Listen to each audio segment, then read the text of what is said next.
What does it take to make workshops work? And how can we facilitate collaboration that sticks and leads to results? My name is Miriam Hackness, and with the Workshops Work podcast, I'm on the mission to find the magic ingredients that make workshops work. Today with me on the show is Dauv Evans, and we speak about brave spaces and how everyone can create moments where you can have the real tough conversations. Stay tuned. And don't forget to scroll down to the show notes to find out more about my guest, all the links, and to subscribe to the show if you like it. And a quick disclaimer, by the end of this year, 2025, Workshops Work as a podcast will retire. And from January 2026, we'll pick it up in a new disguise as unprofessionalism, where we look behind the mask of professionalism and speak to the human at work. I hope you'll like it. And now enjoy the conversation about brave spaces. Thank you for listening. Hello, Doves. Welcome to the show. Thank you. Good to be here. I am excited and very curious to speak with you about brave spaces. Excellent. I'm excited to expound on it. Yeah. And to hear about the research you did around that. And before we dive into that, I always start with the same question.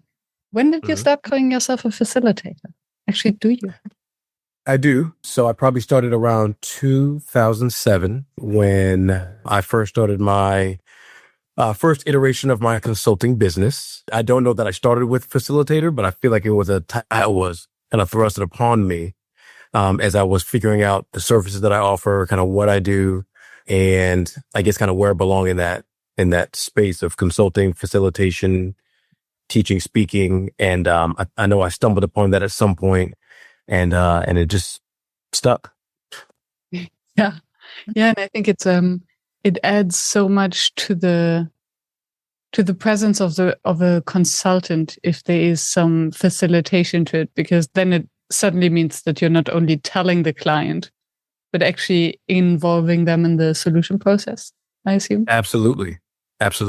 Right. And helping them with, the learning process, engaging them from a different perspective, and hopefully coming up with some creative, engaging, and maybe even fun, entertaining ways to help the organization learn more about themselves from an outsider perspective. Right. So, and that's, again, something that I didn't know that I even offered until I started doing it. So I'm saying this now on this end, but I didn't really look at it that way initially when I first started, and probably even using the title of facilitator. I didn't even know that that's what I was doing until I started doing it more and more, seeing the value that I'm adding for them as well as for myself, the value that you get as a facilitator. So, tell me more. Yeah. So I always tell folks at the end, when I'm kind of wrapping up, that, I learned so much from my role as a facilitator. I tell them a little bit about what I've learned, that day throughout those series of sessions, whatever it was. And I, like a lot of people in this space, I'm a lifelong learner. So as much as I think I'm imparting on the participants, I'm learning just as much. And I may not always know in the moment, but very often I'm working with a client, and then I'll utilize some information that I didn't get from a book, I didn't get from a colleague, but I got from a previous session. And the way I like to facilitate it is, I use the Socratic method very often. I'll start off with, very open-ended questions and move the conversation in the direction, hit the points that I want to, utilizing their responses. And because of that, it looks like it can seem chaotic because you don't know where they're going to go. Right. But when you've done it enough, it's like orchestrating individuals with different instruments. I don't know what they're going to play, but, I have a plan in my head, and you find a place for everyone to fall in the sheet of music. But in the process of doing that, I'm learning because like I said, I don't know what everyone's going to say. So I'm learning, I didn't know people felt that way about this topic. And, I didn't know, someone would have this background, might think this. And I've worked with groups that are in very specific sectors. I've worked with a group of attorneys that was very, with the same topic as a group of engineers, with a group of healthcare workers, and they all have very different perspectives and different ideas about the very same topic. And I utilize that information sometime in the future when I'm working with another client. I say, people that are typically in the field of law probably do this, but people who tend to be more boots on the ground and work in the healthcare sector think more like this. And like, that's And I didn't even know I knew that until it becomes relevant. So, you're always kind of unofficially gathering information, intel about your participants, your topic, just life in general, and connecting dots. Yeah, I can go on and on about that, but yeah. And I can only assume that that's where your background, you have a PhD, so your background in research then comes back, where you collect data points, put them together, use them to create the next step, basically. Yeah, absolutely. Oftentimes it's less scientific because you're doing it in real time. So oftentimes I'll connect dots as I'm speaking in the workshop. So I'm going off my own script, if you will. That happens often because, like I said, I'm utilizing the Socratic method. I start with a question to ultimately get to a certain point, but through people's responses, then I end up having an aha moment that's very relevant in the workshop. And then I'll say that out loud, like, you know what? So A and B equals C. And then people are like, oh my, I just thought of that myself. And then sometimes if I feel like it's that good, I'll jot it down and, use it for another workshop or for a book or whatever it might be. But you're always collecting data officially or unofficially, connecting dots, and helping people do the same. I try not to do that for people in a workshop, which is another reason why I ask questions. I try to ask the questions that get them to have the aha moment instead of me having to tell you the aha moment. So I try to get them to ask questions and go, oh, I see. I like that light bulb moment where you see it go off before they even respond. You see it in their eyes, or in their facial expression. Like, oh, I get it. And, it's all because you asked them a question. And I think they learn more from that experience as opposed to me telling them, you all need this, or this is the answer. I feel like they don't get as much out of that. Yeah. I'm not saying they don't get anything out of it, but I feel like they don't get as much as responding themselves. Yeah, I agree. And I think especially when in adult learning and when we work with highly intelligent participants, they all know so much. Absolutely. And if we then come and talk to them as if they're the students, we're the teachers, I don't think that there is so much learning because there is a lot of annoyance. Right. And also, I think, why would we do so much of the heavy lifting, assuming their knowledge gaps? If we can ask them a question, then they fill the gaps for themselves and make sense of it. Right. And I have to admit, sometimes too, I understand that I might be asking the participant a question that they might not have the answer to, and that's okay. But hopefully it helps them understand the gap in their learning to go, you know what? I've never even asked that. I need to sit down. This workshop may not be enough space for me to answer that. And that's okay, because not everything is going to fit in the tight parameters of my workshop. If my workshop is an hour, a half day, maybe it's 2 days, you might not answer this question in the time frame of this workshop. And life is too complex to feel like you have to, but at least you understand there's a gap there. Like, you know what? I've never thought of that. Let me start thinking like that. Or let me now start the discovery to find the answer to that question. Why do I lead this way? Or what is a brace rate? Whatever it might be. And I let people know that too, because I feel like sometimes people will get mentally trapped to the confines of the parameters of your learning experience. So for example, if my workshop's a half day, some people might assume you're going to have the answers to these questions, or you're going to completely understand these objectives in these 4 hours. Like, that's not it. Like, so I try to be very explicit to tell people in the beginning of the workshop when I'm going over the objectives to say, you might not have the answers at the end of our time together, or you might only understand half of this, but at least for you, you lifelong learners, you truly curious people and professionals, you will hopefully start the journey to answering these questions. And that's the big thing, is, encouraging you to get on this journey that maybe you weren't even on at all. And I can say that as someone who loves learning, I've certainly done that myself. I've sat in a session and I can't tell you that I learned everything that the facilitator, the professor, whoever it was trying to teach. But what it did was it sparked something. You know what? I'm going to start reading more about that, or I'm going to start looking out for that from now on, or whatever it might be. And it started something. And that, at the very least, is what I hope to do, is at least spark something to get you thinking differently and get you on a different journey.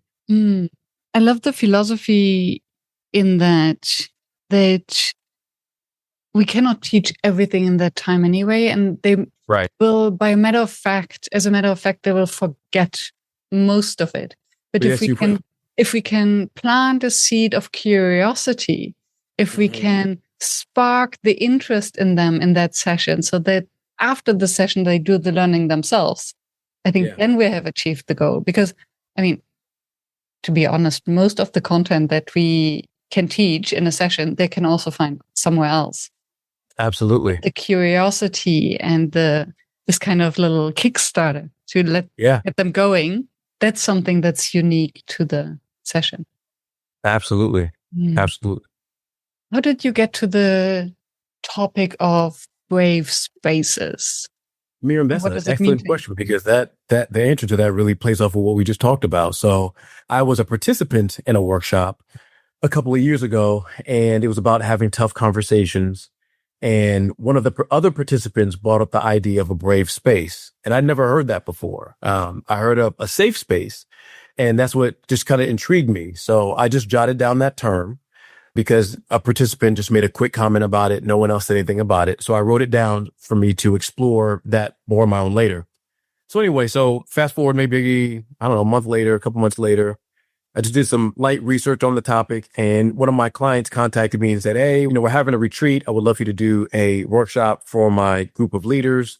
Can you throw out some topics for me? And I said, sure. So I gave 3 topics total. One of them was around a brave space.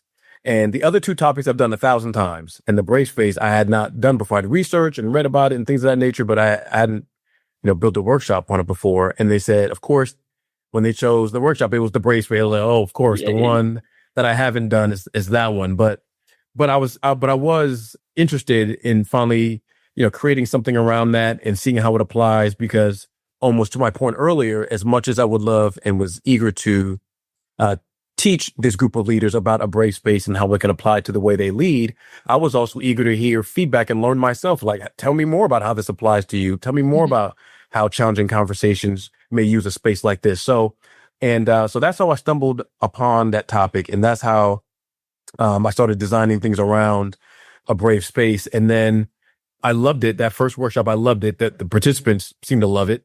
And I'm, as usual, I'm typically jotting down just kind of gaps in the learning to say, oh man, like it'd be great to learn more about how a brave space applies to not just a one-on-one dynamic, but maybe a small group. And how does it apply to individuals who are new leaders? And I'm jotting down all these things I didn't address in that workshop.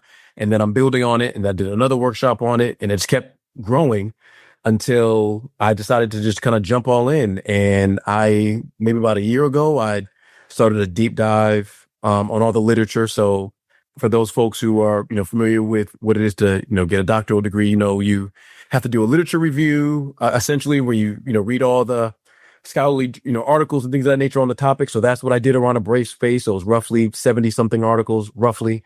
And after digesting all that, I tried to identify where the gaps were. And there was several, because this is still a fairly new kind of practice. And this is like 2013, roughly. And one of the big kind of glaring gaps that I decided to focus on was the idea of risk. So when you create a brave space, just to define what it is. Oh, go ahead. Thank you. Yes. Okay, this would have been my question. How do you define it so that those who have never heard about that? Absolutely. Yeah. So when you create a brave space essentially is, like, the short way I love to describe it is it's comfort with a certain degree of, it's constructive discomfort, if you will. I'll say that it's constructive discomfort. So, and if you think about having challenging conversations, if you're creating a brave space, you're essentially attempting to have a challenging conversation with an individual, a group of individuals, and you're trying to find a way to engage in this challenging conversation and grow together while you're both existing in or exist outside of your comfort zone. And that's what's challenging about it. And when you do so, when you're trying to have this conversation outside of your comfort zone, you're taking a risk. There's a certain degree of risk. One of the gaps that I noticed in the literature when creating a brave space, existing in a brave space, was how do you teach this concept of a brave space to professionals, people with varying degrees of risk tolerance? Like, how do you do that? Because not everybody takes risks, and engages with risk in a professional setting the same way. So I wanted to explore that more, because I know in my work and practice with professionals and talking about leadership and how to be better professionals and work together and create stronger teams, some people are risk takers and they're all in. They'll do whatever it takes. They throw caution to the wind. They'll do anything. And then you have people on the other side of the spectrum where they're like, I don't know, and I need to see other people do it first, and I need to see proof that then you have everybody in between. So if you were teaching people how to create a brave space where you're going to have, you're going to engage in a very challenging conversation, that's a very challenging proposition in and of itself. And you have people who are, like I said, risk takers who I'll dive right in, whatever, I don't care. And then you have people who are risk averse and say, I don't want to do that. There's too much on the line. And understandably so, especially when you're dealing with conversations around identity, around, race and gender, and then especially around power dynamics as well. So when you're dealing with, again, still race, gender, but then also when you're dealing with varying degrees of power within an organization. So I wanted to study more about what it is to analyze people's risk tolerance and their propensity to want to engage in a brave space or not. And then I also, obviously, I'm collecting demographic information to say, does it vary based on their race? Does it vary based on their gender? Does it vary based on their hierarchy in the organization as well? So that's kind of what I'll be looking at in kind of my studying a brave space and ultimately writing a book on it. And then the last piece I'll say about a brave space is looking at all the research. It initially was created and applied to be helpful in an educational setting. That is, from a teacher's perspective, for students to create a brave space, for them to talk about difficult topics and lead into these uncomfortable conversations and learn from that engagement. So I'm applying a brave space to a professional setting. So that's kind of yet another still kind of new. I don't want to say it's completely new, like no one's done it, but I don't think anybody's researched it at length and what it looks like to apply this concept in a professional setting for an organization to take on this idea of a brave space. So I'll pause there. See what questions. Yeah, thank you. And there's so much to unpack there. First, what I'm intrigued about, because I think before this interview, I wasn't sure, okay, where's the distinction between a safe space and a brave space? Because I've often heard people basically turning safe spaces, just calling them brave spaces to have a little bit of variety. Whereas here, I really see the upskill where in safe space, it is safe enough to have tough conversations. But what I understand now from the brave space is these are intentionally created to have this constructive discomfort, to step into these conflictual or challenging conversations. Yeah. And to your point too about a safe space and a brave space, I'll also say this about a safe space. So a safe space, to add to that, like you said, it certainly prioritizes comfort and emotional well-being, which makes it, just by definition different from a brave space, to where obviously you're not trying to harm anyone in a brave space necessarily, but you're existing in this discomfort and you're figuring out how to turn this discomfort into a unifying kind of entity between you and the other individual or individuals, so you can become closer as a team as opposed to fracturing that team. So how do you do that? Whereas if I'm prioritizing comfort in a safe space, I mean, we may broach the tough topic, but that's not the priority. The priority is, are you okay? So the analogy I always think of is like I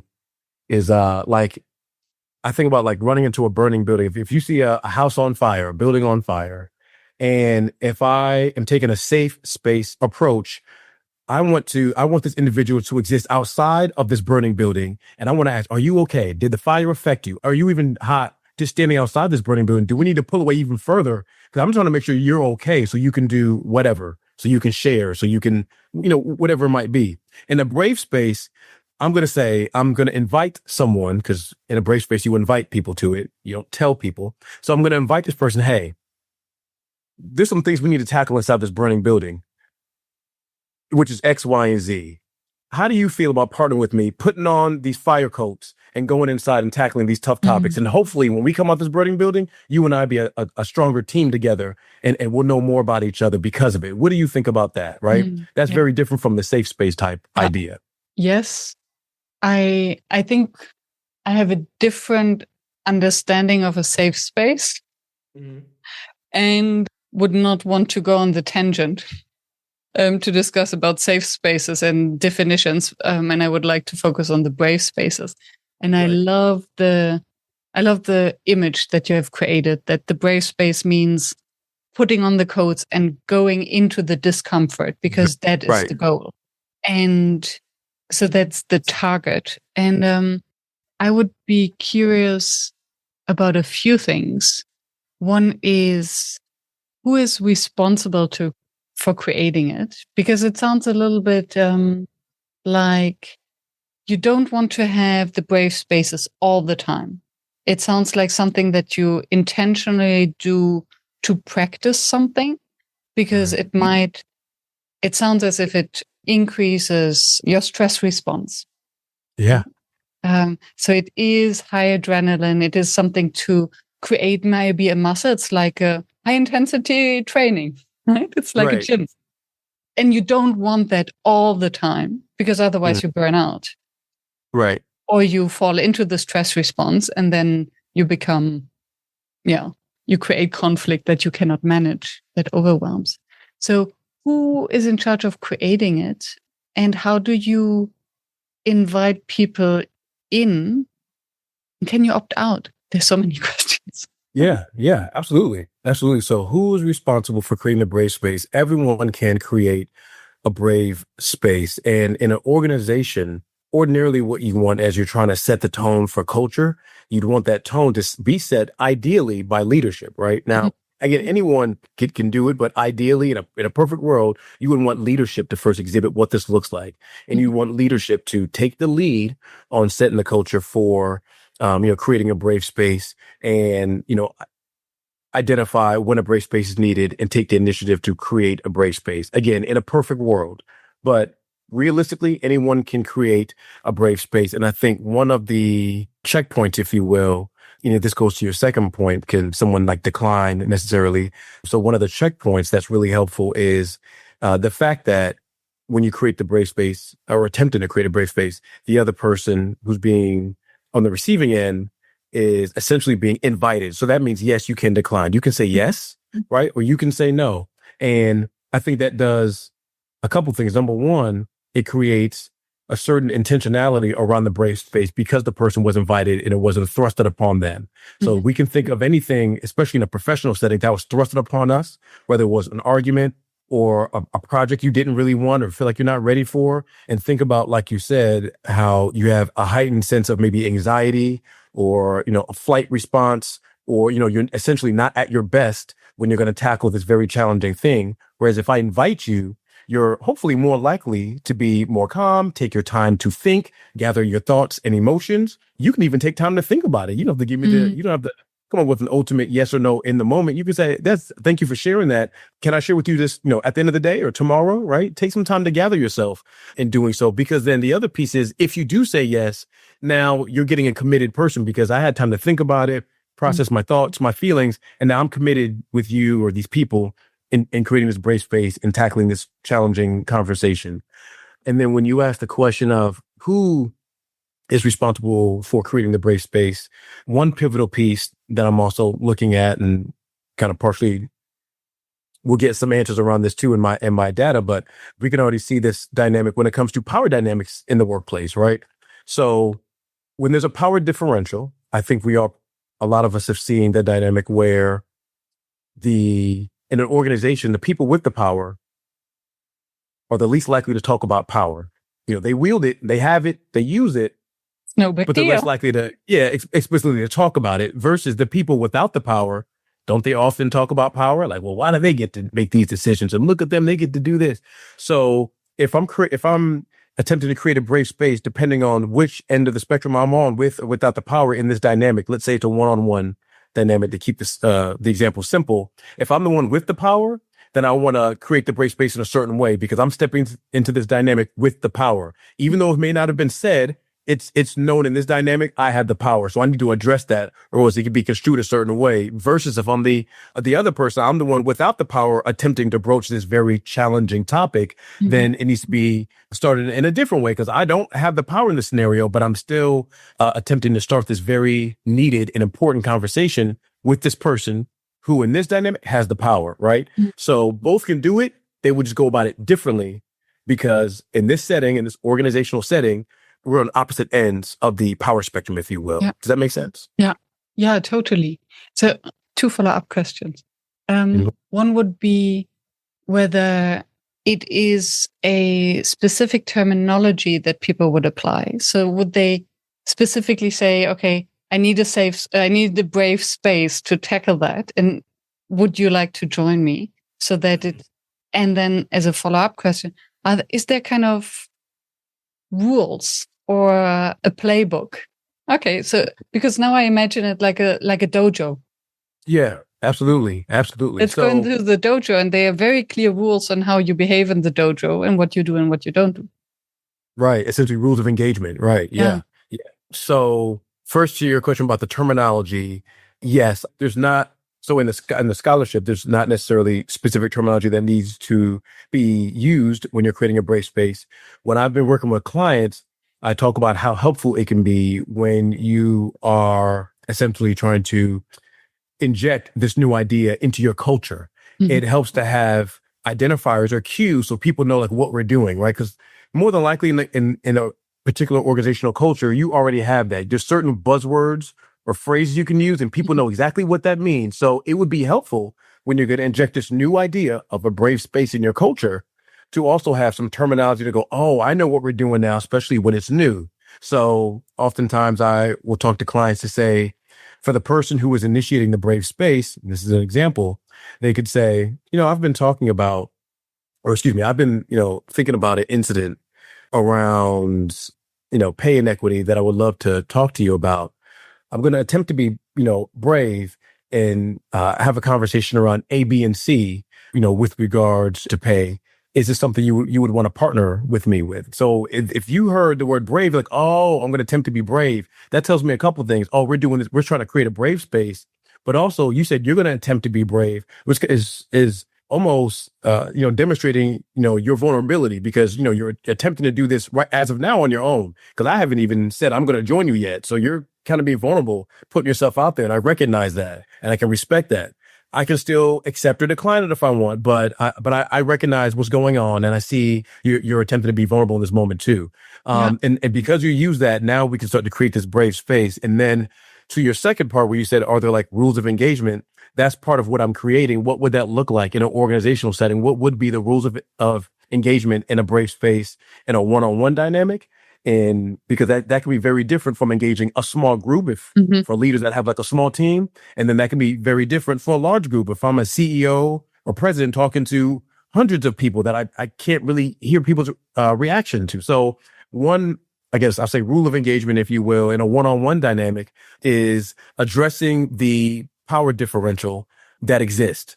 So what I mean by that is sometimes when I'm doing workshops in this, I'll tell the story about years ago when I was a young professional still learning.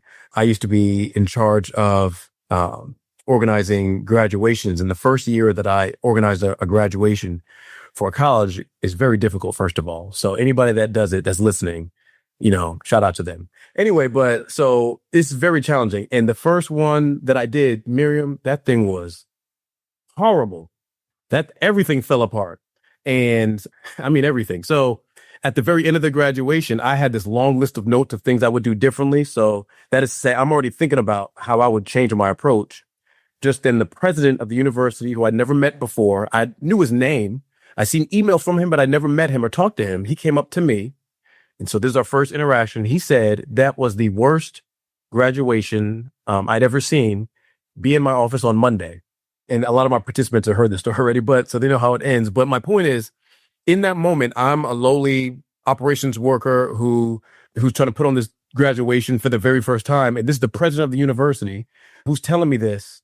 My first time meeting him at that. And this is what he says to me. So if we were to apply that rule of engagement of creating a brave space in terms of addressing the power differential that exists in that space, one way to approach that was for the president. His name was Alex. I always call him by name because I want him to hear this one day so we can talk.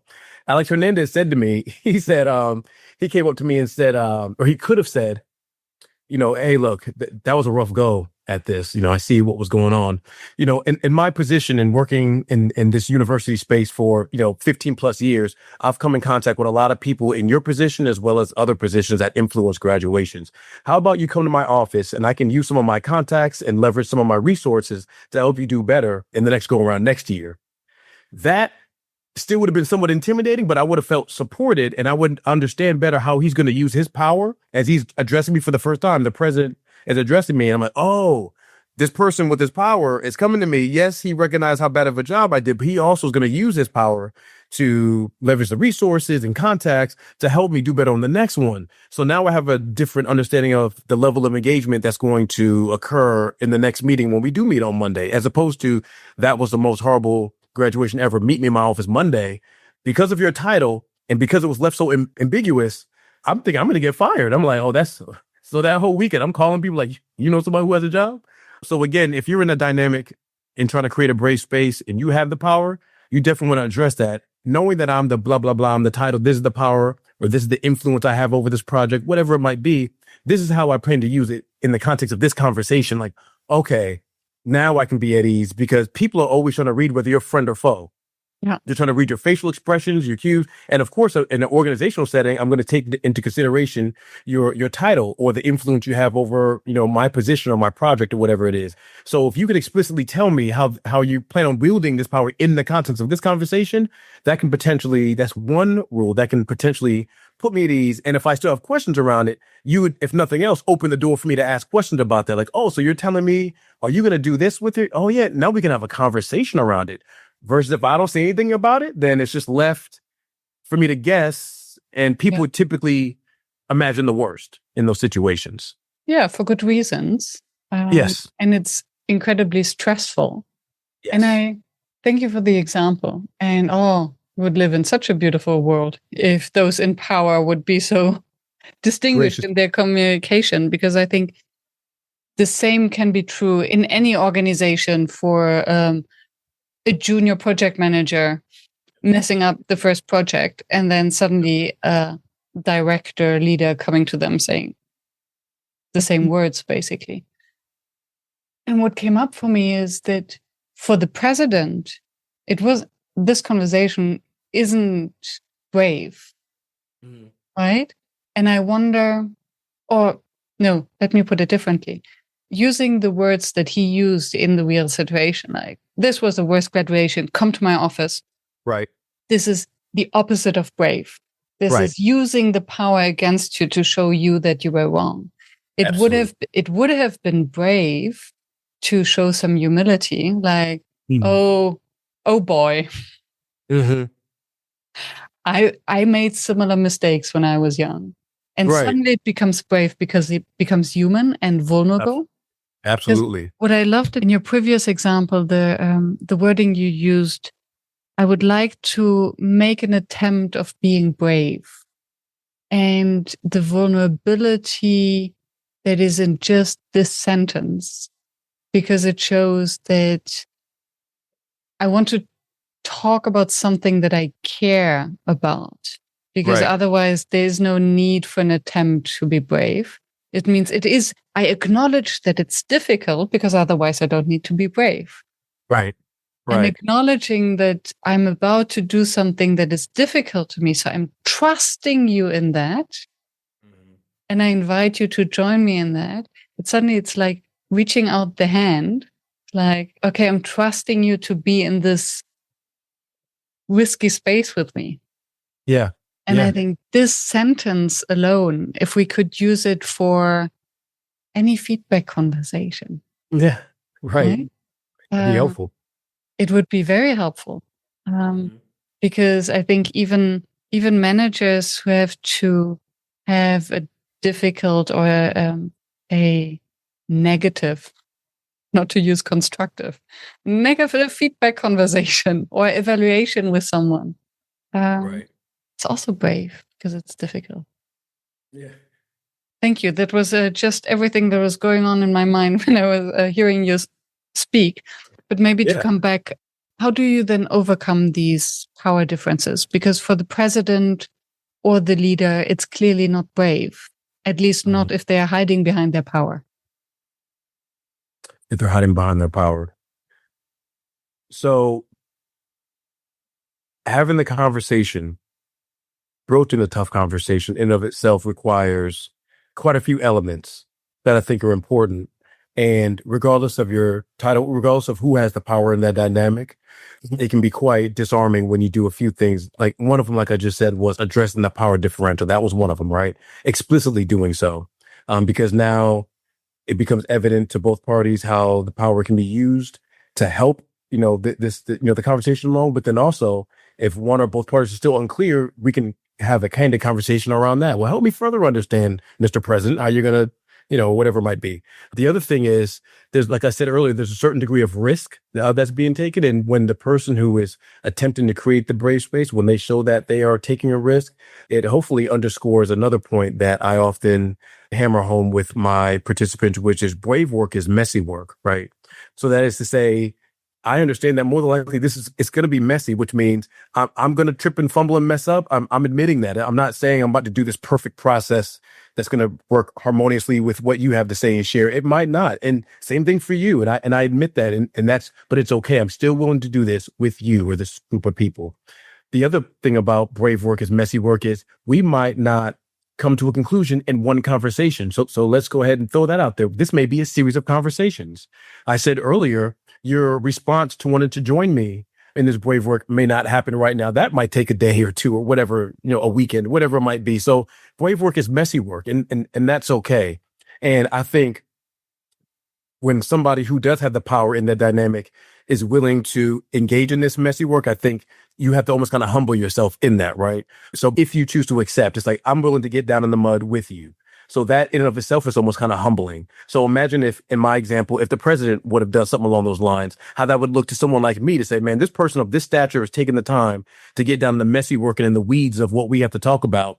Despite his title and the things he has to do, he's willing to get down the weeds with me. That signals something to me versus the very standoff cold, be in my office, and I'm going to go back to my ivory tower while you sit here. That looks very different, right? So brave work is messy work. And when you're able to show that you want to do the messy work with me, that signals, man, we're like a little bit more on par together.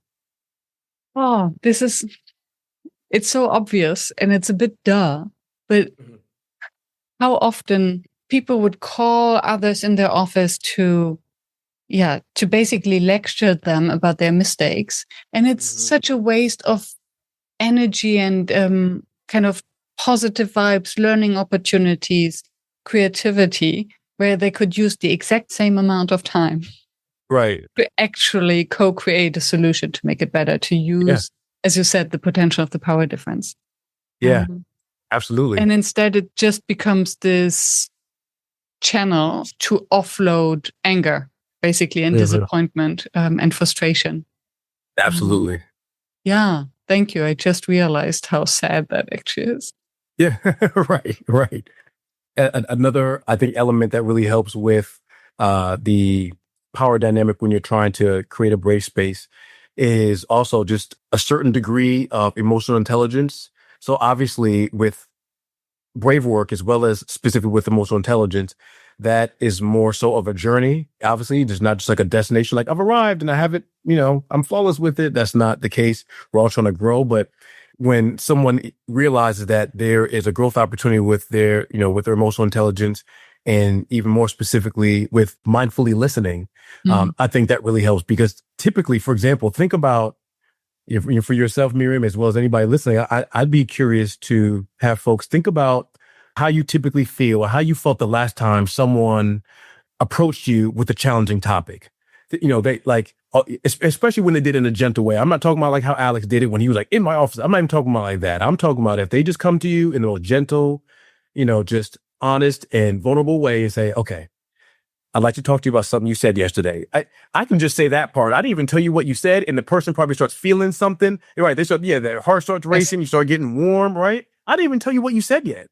And when you're mindfully listening, that's when you're very aware of your thoughts and your emotions, especially as it relates to how you're about to respond, right? So an example I often use is sometimes people say someone's talking to you very loudly and aggressive. And maybe you pointed out, hey, thanks for telling me, but why are you yelling? Or why are you? And then they shout, I'm not yelling. And you're like, so you're not. So that means there's a disconnect between what you're feeling and how you're responding, right? Or what you're doing. There's a disconnect. You don't even know what you just did just now. So going back to my original example of when someone says, hey, I'd like to talk to you about this challenging topic. If you're mindfully listening, that means I'm taking all this in, what you're sharing with me. And I'm very mindful about, okay, what am I thinking? What am I feeling? And how is that connected to what I'm about to say to you now in response, or how I'm reacting? Am I tapping a pen? Am I clenching my teeth? Whatever, like, how was that? And when you're aware of that connection, then that means now I can be more in control of how I respond. Now I don't have to yell because I'm like, oh, you know what? I am feeling kind of hot and kind of warm. Oh, this must be angering me. Okay, let me be mindful, because if I say something now, I'm gonna shout at this person, and there's no need because they didn't even say anything. I need to shout at them, right? And I think that mindful listening piece allows you to keep all that in check. And I imagine, if I think about Alex, for example, I imagine he probably felt something that I don't know how, maybe graduation was really something personal to him, or maybe whatever it was, there was a connection there that he may not be aware of that made him say, my office, on Monday, and walk away. There was no question. There was no conversation. There was comment, and I'm leaving.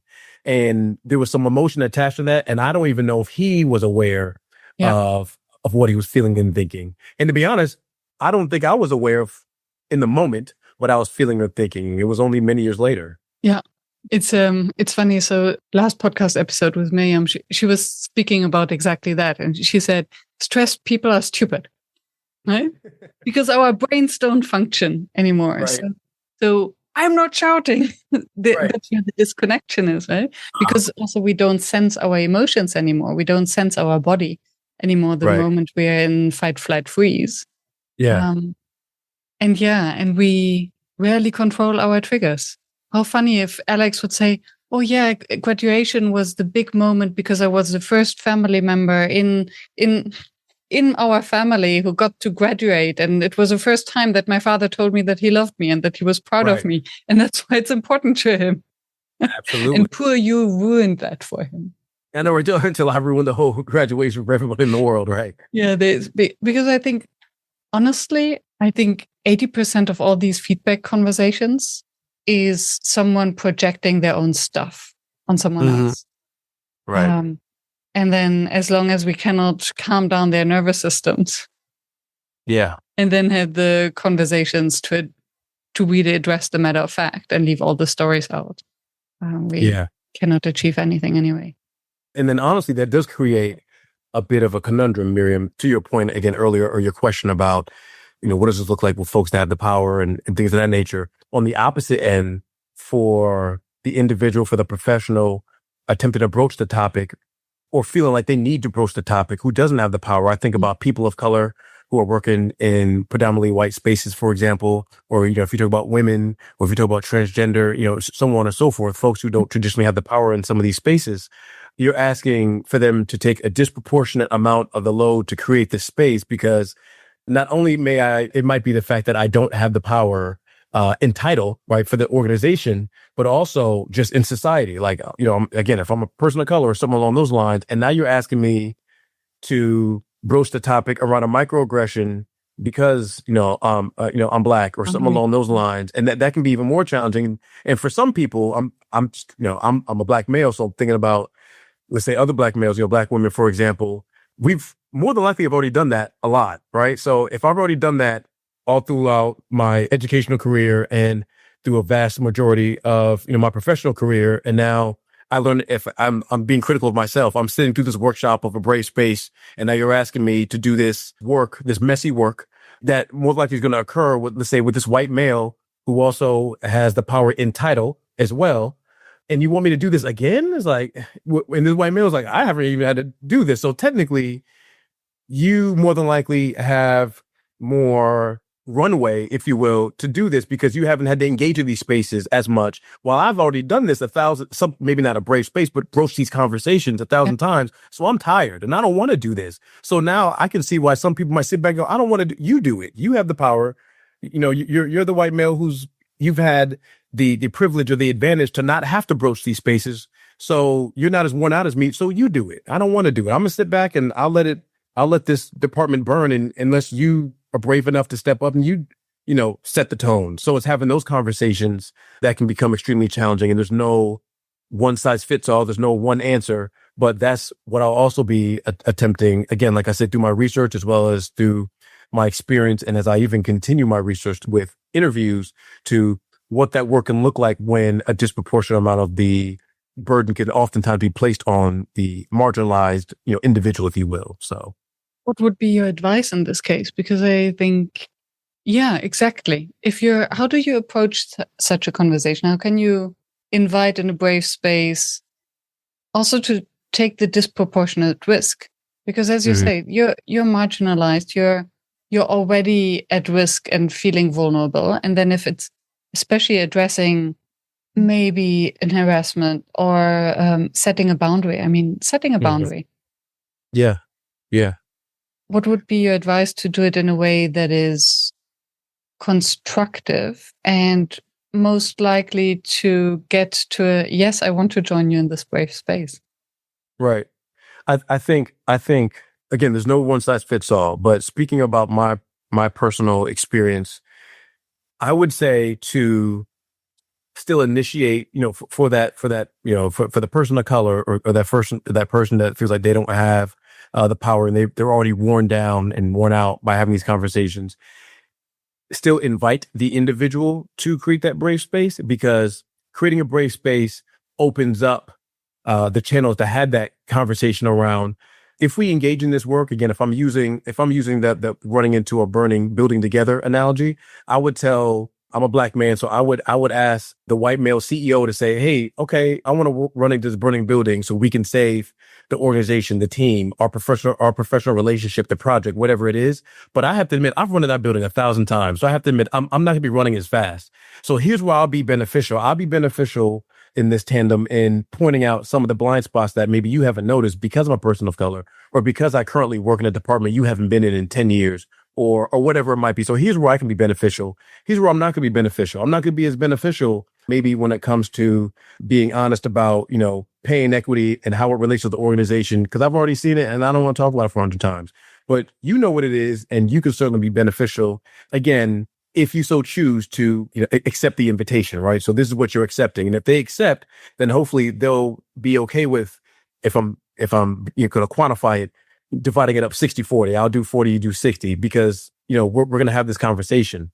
And again, it's messy work. So it's going to be a messy conversation, but now we opened up the channels to have that conversation.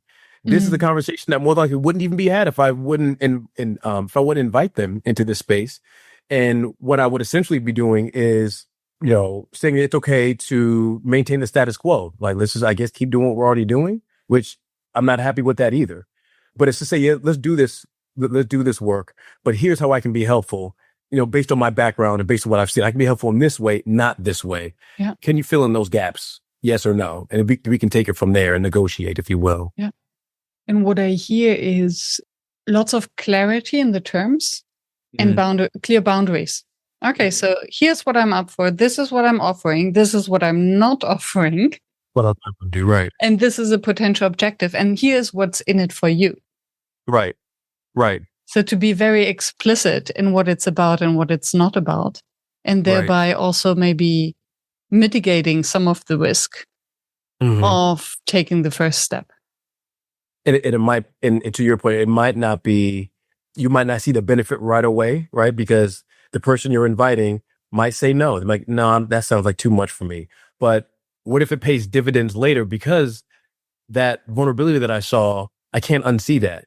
The fact that you just asked me doesn't mean you'll be the last person to ask me. Again, if we're trying to inject this into our culture, maybe you asked me in December, and then 3 months later, someone asked me about a different topic later. And then I see this is the thing. If I'm a real leader, I'm going to notice the trend and say, I got to address this at some point. And even if I don't address it, again, if somebody in this organization is a real leader, somebody else is seeing this like, okay, I notice he has been approached 3 times, about 3 different topics that he declined to engage in when it comes to creating brave space. But I notice it. So I'm a different leader. I'll engage in this process, somebody. But if nobody in the organization is willing to step up and change, which I've seen before, then obviously you have a real problem on your hands. And it means you definitely need a brave space culture mentality with the leadership team in and of itself. You can't expect every single leader to make the right decision, but if as a leadership team, if no one can finally step up, then that's obviously problematic. If we can't hold each other accountable, that's clearly a a problem. And I've seen that before as well as it pertains to race inequity in an organization and their attempts to get things going in a different direction. And everyone's turning a blind eye because there's so much tenure in that organization and there's so much continuity with leadership and the way they see things that it's hard to make that change, because to make a change, I almost have to, in a sense, turn my back on the rest of leadership and be the first to step out and be brave and essentially make that change and turn things in the other direction. But yeah, I've said a lot. Yeah, and thank you for saying that. So the last example is basically that it would need the one very brave leader to step up and then hoping that the others will follow. Mm-hmm. Mm-hmm. Yeah. So some of the benefits to creating a brave space, and this is no different than just essentially when you have a professional that feels comfortable and they feel like they have a certain degree of autonomy and they can be authentic in the spaces, obviously you're going to be more productive, right? I'm going to do more because I can be me, right? And communication will be more, will be open and it'll be more authentic as well. I feel like I can say what I have to say because again, I can be me, and I feel like there will be no retaliation when I share my ideas and things of that nature. So, and then also there'll be greater team cohesion in that case, right? So when we create a brave space within a team, then that means brainstorming sessions sound very different when it's a brave space versus when it's not a brave space. That means failing in let's say with a team project looks very different. We can all learn from that team project failure differently and faster. We can fail forward because it's a brave space versus if it's not a brave space. So if you have one leader that is brave and does this with, let's say, just their team, their department, then hopefully the results of what that looks like will speak volumes of the benefit of creating a brave space without them having to tell their colleagues, and they'll see like, man, like there's some great benefits to doing that. Maybe I should try it because look how well their team or the department's performing by stepping out and doing that. Maybe I can just do it myself, right? And not only that, they're modeling that behavior too. That's the biggest thing. They're showing me what it looks like, because understandably so, again, like I said, there's an element of risk there, and it's hard to do that if you're just telling it to me. But if you demonstrate, if you see it, there's like, oh, I saw them just go through that. I saw them have that tough conversation and come out on the other end better for it. Or then I saw them do it again and again and again. So, so it's repeatable and it's demonstrable. So now I don't mind doing it myself. I feel like there's less risk because now I've seen the results. It's not as scary. It's not as intimidating. And I'm looking at the benefits.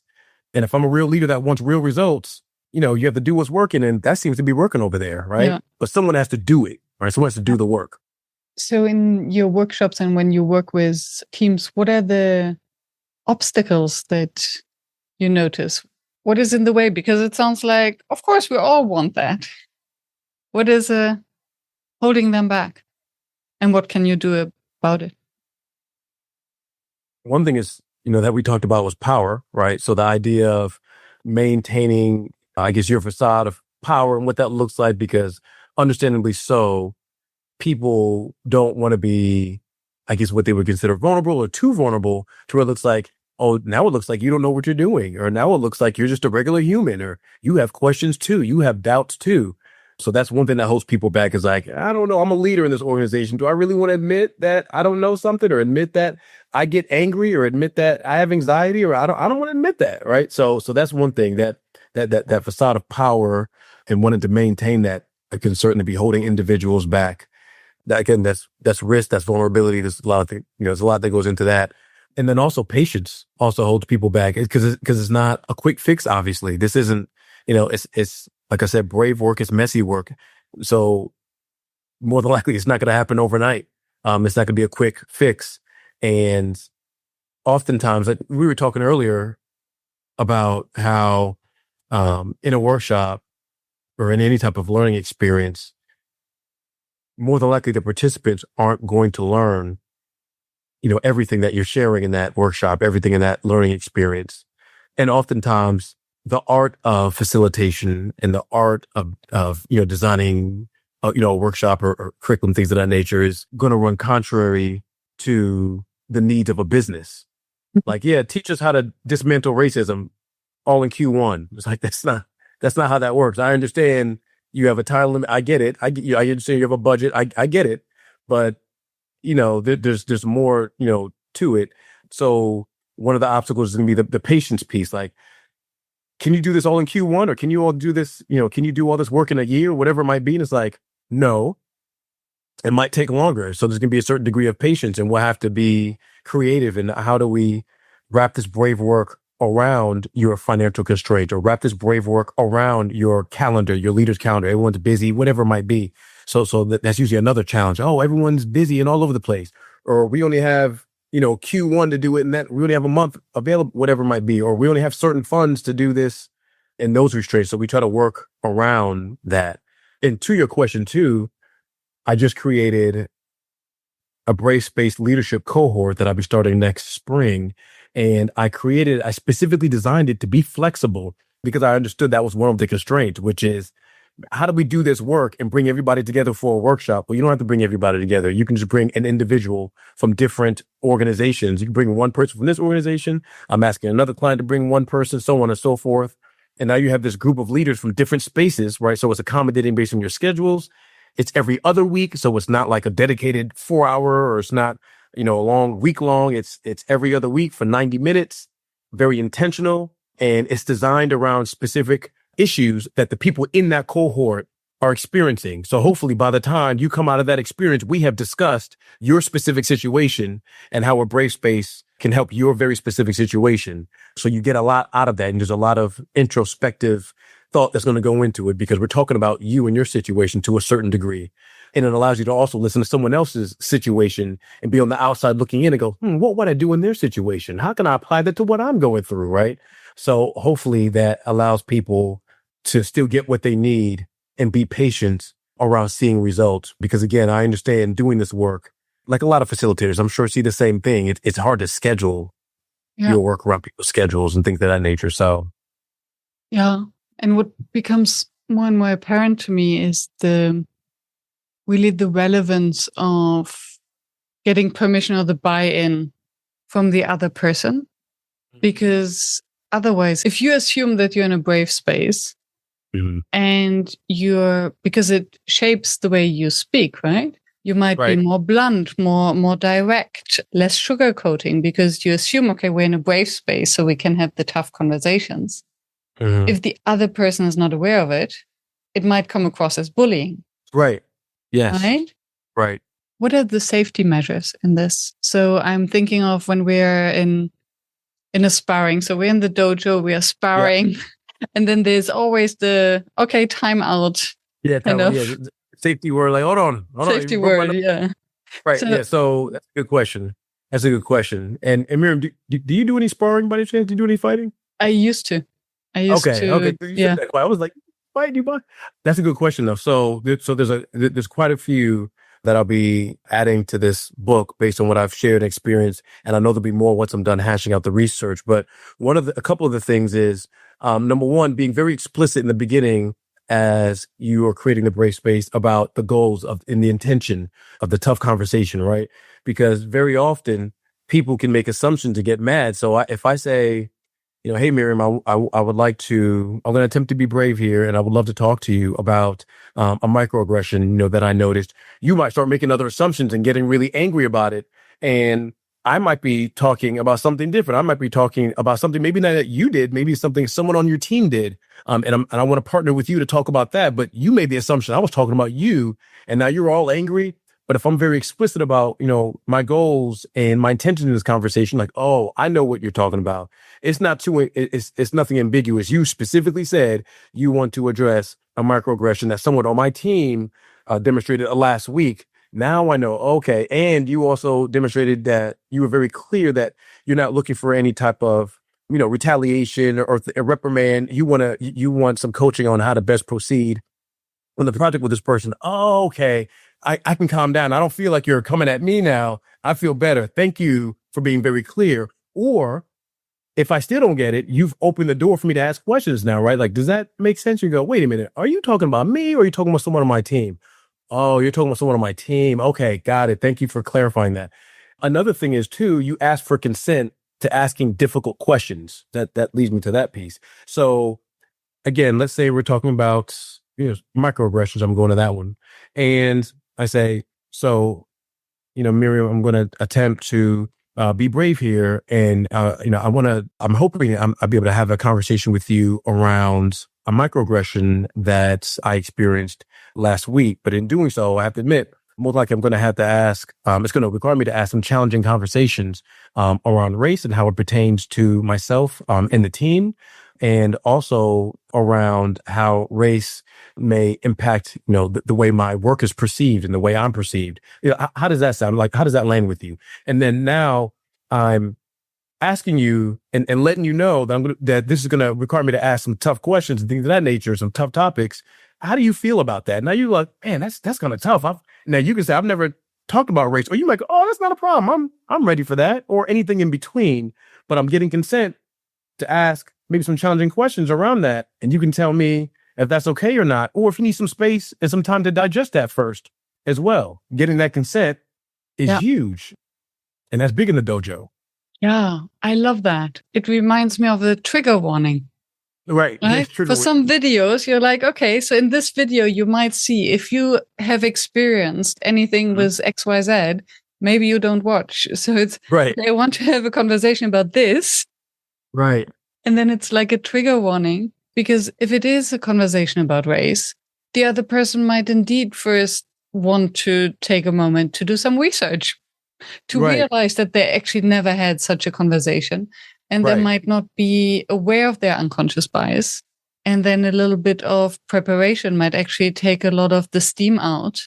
Yeah, absolutely. Absolutely. So I think that's huge when people are able to do, at least if nothing else, those two things, which can really set the stage. And again, it's a part of the invitation, right? So if you think about an invitation you get in the mail to like a fancy dance or gala or something along those lines, think about all the prep that goes into that fancy invitation, right? Think about like the invitation sometimes put in a fancy envelope, right? The fancy envelope has fancy handwriting on it, right? There's all these layers to this nice invitation, right? Now I can give you an invitation and say, hey, Mary, you want to come to this fancy gala? Now I invited you, but that wasn't a nice, a nice, well put together invitation, was it? I invited you though, but it didn't seem like it was well thought out. You don't feel like you were really thought of. Right. It didn't feel like I really care as much. And I could be defensive and go, well, I invited her. What's the problem? I invited her. Right.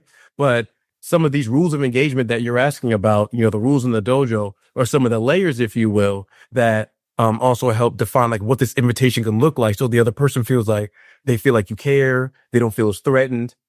Yeah. And they feel like they have a better definition of what they're being invited to. So when they're in it, they don't feel as blindsided, because I know how you're going to use your power. You told me you were going to ask challenging conversations around gender or whatever it might be. You also told me what you hope to get out of this conversation before asking me, do I want to partner with you in this? I feel like you really took some care for this invitation, and I'm more likely to say yes to this fancy invitation versus this raggedy invitation. You just like, yeah, you want to come with me to the dance? It's like, no, I don't want to come with you to that. Right. So these are some of the rules that build the invitation. Yeah, I like that. And it reminds me a bit of the radical candor framework by Kim Scott, that she says, in order to do the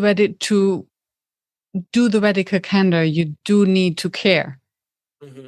Because if there's no care involved, then it will turn into bullying very quickly. Right. It can. Yeah. It can. And hence and that refers to something you mentioned earlier, but now it makes total sense to also be aware of your own nervous system status, because if you're aroused and angry, you cannot invite someone into a brave space because you'll break their nose. You're right. Exactly right. If you stay in the dojo. Right. Right. Yeah. Absolutely. Intriguing. What remains your facilitation challenge? Oh, that's easy. So in particular, when I'm facilitating a larger group, like, 100, 200, I just did one this past Friday, which, maybe about 80. So, it's when it gets large groups like that. Oftentimes, I try not to do this, but oftentimes, or sometimes I'll do like some time for them to talk amongst themselves, to do something as group work or something along those lines. Something that can be annoying and draining sometimes is bringing those groups back to the larger group, to like, the focus back to the stage, if you will, especially when you're dealing with groups that are just, exceptionally chatty that day. They just really want to talk amongst themselves that day. And that could be draining. And it's at times like that, you just wish you had like a big bullhorn, just crush a big bullhorn and just disrupt everything. Like, hey, it wasn't me, it was the bullhorn. And doing something along those lines, that is probably just one of the biggest challenges. I eventually became aware of that so much that one time I did a workshop. It was maybe a little over 200 people. It's like 2 years ago in April, I remember. And I was like, this workshop, it was the intergenerational workforce. So it was, how do you navigate a workforce when you have, different generations working there and things of that nature.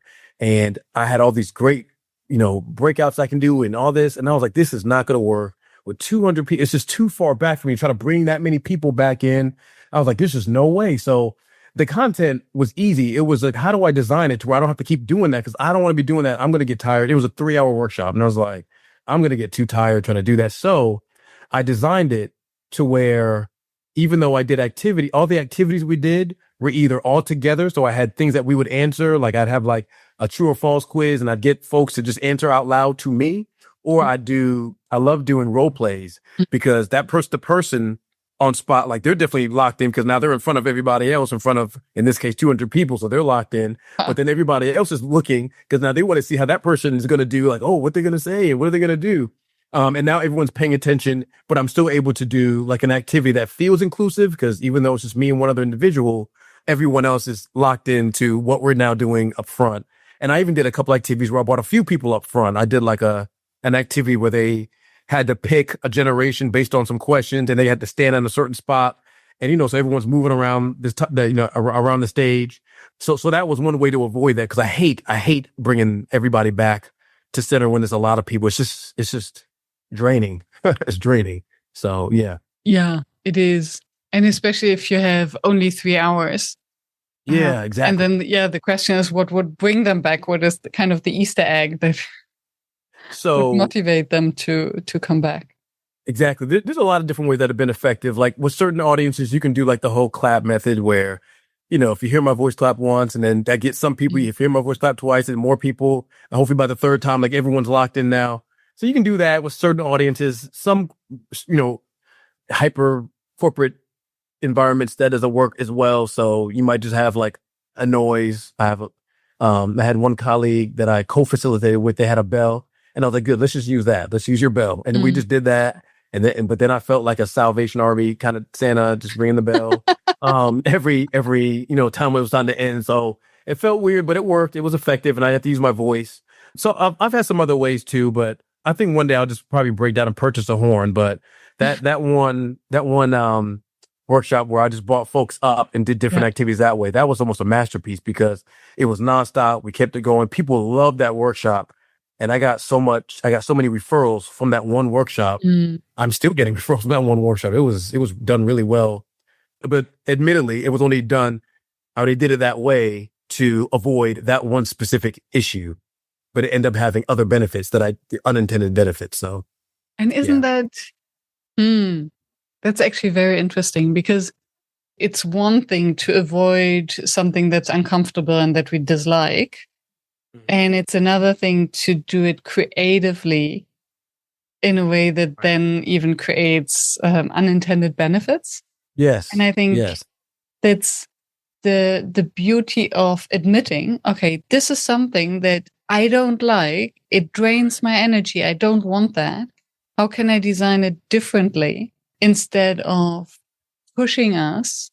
Because I think as a facilitator, in order to hold space for so many people, we need to feel at our best. And if we're doing something that drains us, we cannot be in service of them.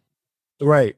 Absolutely. And then to be honest and brave about that, okay, I do it differently.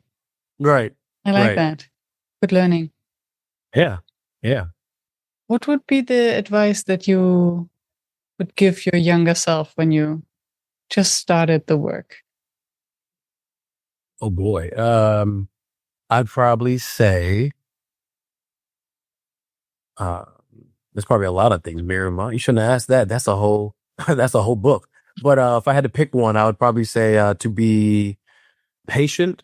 And when I say that, I mean be patient with learning the business side of what I do. I've I felt like I had the talent to do what I'm doing for a long time, even before I knew I had the talent. When I look back, it's always been there.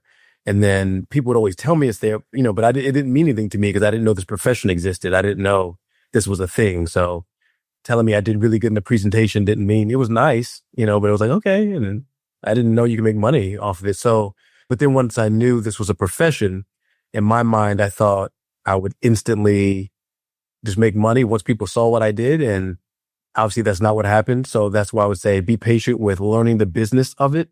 Yes, the talent's there, but you need to understand the business of how to get clients, how to bring more value than just facilitating. How do you take time to learn specifically the need of that client, that organization, so you can tailor your workshop, your learning experience for what they need? How do you then gather data afterwards during the workshop? So afterwards, you can follow up with them and tell them what you observed from their participants and how they gathered the talent. Then also, how do you follow up with them to then give them recommendations for further learning if they want to continue their growth?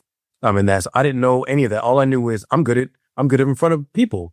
And like a lot of facilitators and speakers and teachers and that I meet, they'll tell me they're introverts or ambiverts. I feel like I'm the same way. I don't need to be in front of people, but I'm just good doing it. So that's why another reason why it wasn't as evident to me that this was a thing, because I didn't feel like I needed to do it. Just when I was called to do it, I did it well. And then I went back to my corner to go do what I do.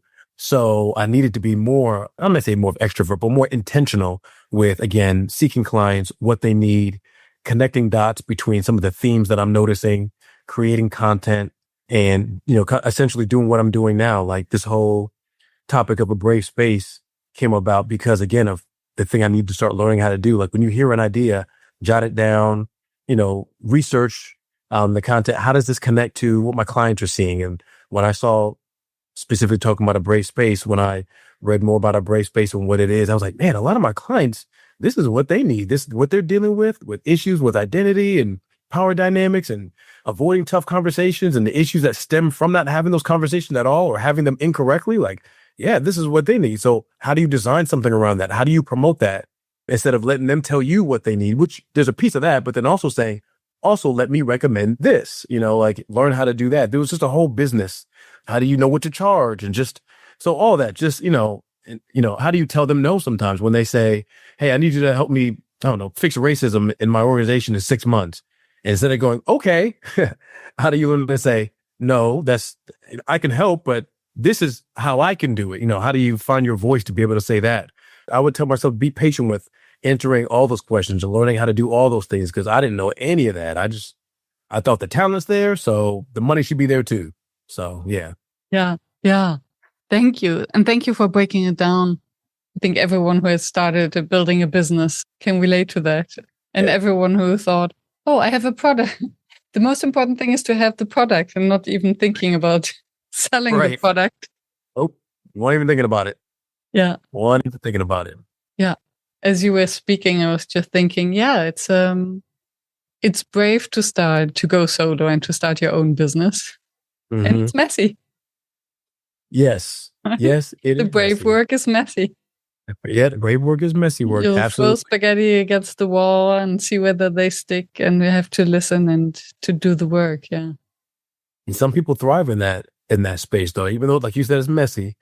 Some people thrive in that mess. They thrive in that chaos because in some ways, it's almost like there's more freedom in that chaos. Like working for an organization, sometimes you can feel like you're in a box. And I felt like that, even throughout, my academic career. I felt like you're in a box and whatever talent you do have aren't appreciated or aren't lifted up, aren't pointed out because it doesn't make sense in this box. So why do I wouldn't point that out? It doesn't make sense. That's not being graded. So I'm not going to point that out. And same thing in a professional setting. That's not on your job description. So I'm not going to point out those talents, or it's not needed right now or in that way. But when you do the messy work of striking out on your own, starting a business, all of a sudden those talents that didn't make sense in school or maybe didn't make as much sense in certain organizations, they can make as much sense as you want with your organization because you could potentially design your company, your organization, your business around your talents. And then now they become very relevant. Now it's like, no, do more of that. That thing that they didn't ask you to do with that business, we need you to do that. Like, go I want you to do that now. Go speak as much as you want. Tell us. It's a very interesting shift. It's a very, very, very interesting shift. And then the mindset work around that, because we have been told. So if it's, as you said, coming from, I've never thought of that most of us entrepreneurs, we broke out from a different system. We were told, okay, not this, not that, just that. And then suddenly to have the freedom to focus on exactly what we're allowed to do needs an entire mindset shift of giving ourselves the permission to do that. Right. And not holding back and self-censoring because, I'm too much, I'm not supposed to, that's not welcome. Absolutely. Yeah. Absolutely. And I was in academia as well, working at a university before going solo. And realizing that the box was too small. The box of, and in Europe, it's public service. Yeah, I can imagine. Yeah, I needed more degrees of freedom and more creativity. Yeah. And for myself, I know what it's like to be, like you said, in that box as well. And I know what it's like to not have a box at all. I went, years ago, I was unemployed. I had no box. And now you're free. And now you have the decision to go seek out another box, which is another job which I knew in the back of my mind would do the same thing. They'll want some skills, but then the rest of them say, we don't need that. Throw that away. So I can seek that out, or I can go seek out creating my own business. But I know that's going to take time. That's going to take capital, and you have nothing. So do you take that risk? Right. So it's very challenging to make that decision. So it's like, well, how do you, so I have a lot of, I should say a lot, but I've heard a lot of folks ask this question. I've had some entrepreneurs ask me this question, which is, how do you start that business? Especially if you're currently working for an employer, do you start the business while you're working for somebody else and start your consulting career, your facilitation career? Do you do that? Or do you just strike out? Do you just leave the job all behind altogether and just strike it on your own and just start got all the time and things of that nature? And there's not a one right answer. I don't think. The way I did it was, just working for an organization, starting out small, but that's because that's how it just happened. How I got started the third time when it worked out. And I started out with a project that kind of landed in my lap, what I didn't know what I was doing, but it worked out. And again, it's amazing how when I do projects, when I was asked to facilitate a retreat for a department, and I know had I been working for an organization and I'm given a project, they give you all the parameters. And when you do it, they go, that's okay. Nothing special. You did it. Check. Go on to the next thing. But when I do it as this consultant now, hey, I need you to facilitate the retreat. I need you to design the whole experience. And Miriam, let me tell you, had I facilitated a retreat before? No. Had I even been to a retreat prior to this? No. Did I know what a retreat was? Vaguely. But I had a meeting and they had told me what they wanted. We want this, we want this, we want that. There's going to be about 50 people there. And it'll be, I think it was a half day. And, it'll be a half day. We want to be interactive. And they had a whole list of stuff. And I'm writing this stuff down. And if you want to talk about imposter syndrome, that was me. Because I was like, I don't know what they're talking about. It was like, I was writing it down though. Like, oh yeah, dude. Oh, you want that? Oh, that's going to be great. And I put it together and I did it and they loved it. And they called me back again and said, hey, can you do this other stuff? And it was amazing how when I was given all the reins and all the freedom to put it together, it's excellent. But when I'm again boxed in an organization, you're telling me kind of how to do something. It's average, but I couldn't do what I wanted to do, but because I had to do what you wanted me to do and just try to execute what was in your head instead of executing what was in my mind, essentially. So like I said, there's a certain freedom, to doing this work, and it's scary, but I love it. And it's what works. It's what's been working. So nice. Thank you. Yeah. Thank you, Dauv. Thank you for staying tuned and for listening until the very end. I hope that you found the inspiration and the wisdom that you are looking for. And I hope that you will subscribe to the show so that you never miss any of the interviews with another inspiring facilitator from across the world. I'm devoted to continue this podcast and to deliver weekly an episode that maintains the quality that you expect and you deserve. And if you would like to help me to maintain this quality and to keep the podcast free, please help us. Visit workshops.work/support to make a small donation to keep the podcast free. Thank you so much. I hope to be in your ears next week.